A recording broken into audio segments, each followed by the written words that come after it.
बहुत समय पहले की बात है। एक सुंदर और समृद्ध राज्य था, विजयनगर। यह राज्य अपनी शांति, न्याय और वैभव के लिए प्रसिद्ध था। यहाँ की प्रजा खुशहाल थी और चारों ओर हरियाली और समृद्धि थी। इस राज्य पर राज करती थी रानी अमृता, एक बुद्धिमान, साहसी और दयालु शासिका। उन्होंने अपने पिता से राज्य संभाला था और हमेशा न्याय के रास्ते पर चली थी। रानी अमृता के दो सबसे करीबी लोग थे, सेनापति अजय, जो बहादुर, ईमानदार और निष्ठावान थे, और मंत्री रघुनंदन, जो बहुत बुद्धिमान थे, लेकिन उनके मन में कुछ और ही चल रहा था।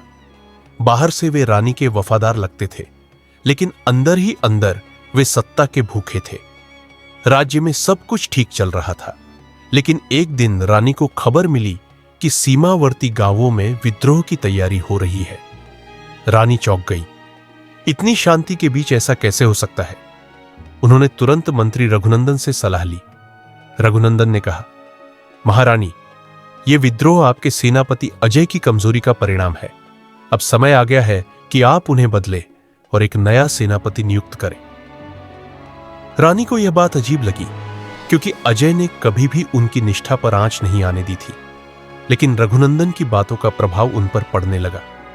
रानी का पुत्र राजकुमार वीर केवल 16 वर्ष का था, परंतु अत्यंत होशियार और निडर।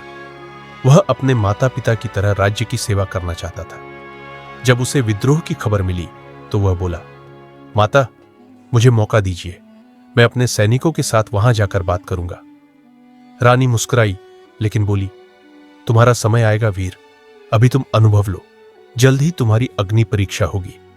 इस बीच सेनापति अजय को भी महसूस हुआ कि कुछ तो गड़बड़ है। उन्होंने अपने गुप्तचरों को भेजा और सच्चाई सामने लाई। विद्रोह असली नहीं था, यह सब एक साजिश थी जिसे मंत्री रघुनंदन ने रचा था, ताकि सेनापति को बदनाम किया जा सके और खुद सत्ता संभाल सके। अजय ने यह सब रानी को बताने की ठानी, लेकिन इससे पहले कि वह मिलते, रघुनंदन ने एक और चाल चली। उन्होंने अजय पर देशद्रोह का झूठा आरोप लगवा दिया और उन्हें बंदी बना लिया। अब रानी के सामने दो रास्ते थे, या तो अजय को दोषी मानकर सजा दे या इस पूरे मामले की खुद जांच करे। राजकुमार वीर ने अपनी मां से कहा, माता, मैंने अजय अंकल को बचपन से देखा है, वे झूठे नहीं हो सकते, हमें खुद सच जानना होगा। रानी ने वीर की बात मानी और खुद चुपचाप गांवों का दौरा किया। वहां उन्हें पता चला कि कोई विद्रोह नहीं था। जब उन्होंने गुप्त जांच करवाई तो सारे सबूत रघुनंदन के खिलाफ मिले। रानी अमृता ने दरबार बुलवाया। वहां उन्होंने पूरे राज्य के सामने मंत्री रघुनंदन की साजिश का पर्दाफाश किया। रघुनंदन ने अपने बचाव में कहा, मैंने यह सब राज्य के हित में किया था। मैं चाहता था कि यह राज्य एक मजबूत शासन के अधीन हो। रानी ने गंभीर स्वर में कहा, राज्य शक्ति से नहीं, न्याय से चलता है। तुम्हारी बुद्धि ने तुम्हें अंधा कर दिया। रघुनंदन को राज्यद्रोह के लिए जेल भेज दिया गया। सेनापति अजय को मुक्त कर सम्मान सहित बहाल किया गया। रानी ने उसी दिन घोषणा की कि वह अब धीरे धीरे शासन की जिम्मेदारी राजकुमार वीर को सौंपेंगी, ताकि वह सीख सके और भविष्य में एक योग्य राजा बन सके।